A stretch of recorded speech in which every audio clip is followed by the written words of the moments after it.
मोमिनो, अल्लाह की उस मेहरबानी को याद करो जो उसने तुम पर उस वक्त की जब फौजें तुम पर हमला करने को आईं, तो हमने उन पर आंधी छोड़ दी और ऐसे लश्कर नाजिल किए जिनको तुम देख नहीं सकते थे, और जो काम तुम करते हो अल्लाह उनको देख रहा है। जब वो लोग तुम्हारे ऊपर और नीचे की तरफ से तुम पर चढ़ आए और जब तुम्हारी आंखें फिर गईं और दिल मारे दहशत के गलों तक पहुंच गए और तुम अल्लाह की निस्बत तरह तरह के गुमान करने लगे, उस मौके पर मोमिन आजमाए गए और सख्ती से हिला हिला दिए गए। और जब मुनाफिक और वो लोग जिनके दिलों में बीमारी थी कहने लगे कि अल्लाह और उसके रसूल ने तो हमसे महज धोखे का वादा किया था, और जब उनमें से एक जमात कहती थी कि ऐ अहले यस्रिब, यहाँ तुम्हारे ठहरने का मकाम नहीं तो लौट चलो, और एक गिरोह उनमें से पैगंबर से इजाजत मांगने और कहने लगा कि हमारे घर खुले पड़े हैं, हालांकि वो खुले नहीं थे, वो तो सिर्फ भागना चाहते थे। और अगर फौजें अतराफ मदीना से उन पर आ दाखिल हों फिर उनसे खाना जंगी के लिए कहा जाए तो फौरन करने लगे और उसके लिए बहुत कम तवक्कुफ करें, हालांकि पहले अल्लाह से इकरार कर चुके थे कि पीठ नहीं फेरेंगे,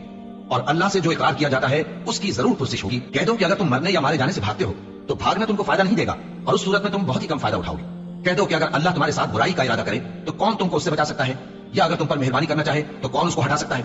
और ये लोग अल्लाह के सिवा किसी को न अपना दोस्त पाएंगे और न मददगार। अल्लाह तुम में से उन लोगों को भी जानता है जो लोगों को मना करते हैं और अपने भाइयों से कहते हैं कि हमारे पास चले आओ, और वो लड़ाई में नहीं आते मगर कम, ये इसलिए कि तुमसे बुग़्ल करते हैं। फिर जब डर का वक्त आए तो तुम उनको देखो कि तुम्हारी तरफ देख रहे हैं और उनकी आंखें उसी तरह फिर रही हैं जैसे किसी को मौत से गशी आ रही हो। फिर जब खौफ जाता रहे तो तेज तेज जबानों के साथ तुम्हारे बारे में बातें करें और माल में बुख़्ल करें। ये लोग हकीकत में ईमान लाए ही न थे, तो अल्लाह ने इनके अमाल बर्बाद कर दिए और ये अल्लाह को आसान था। ये लोग खौफ के सबब ख्याल करते हैं कि फौजें नहीं गईं, और अगर लश्कर आ जाए तो तमन्ना करें कि काश खाना बदोशों में जा रहे हैं, और तुम्हारी खबर पूछा करें, और अगर तुम्हारे दरमियान हो तो लड़ाई न करें मगर कम।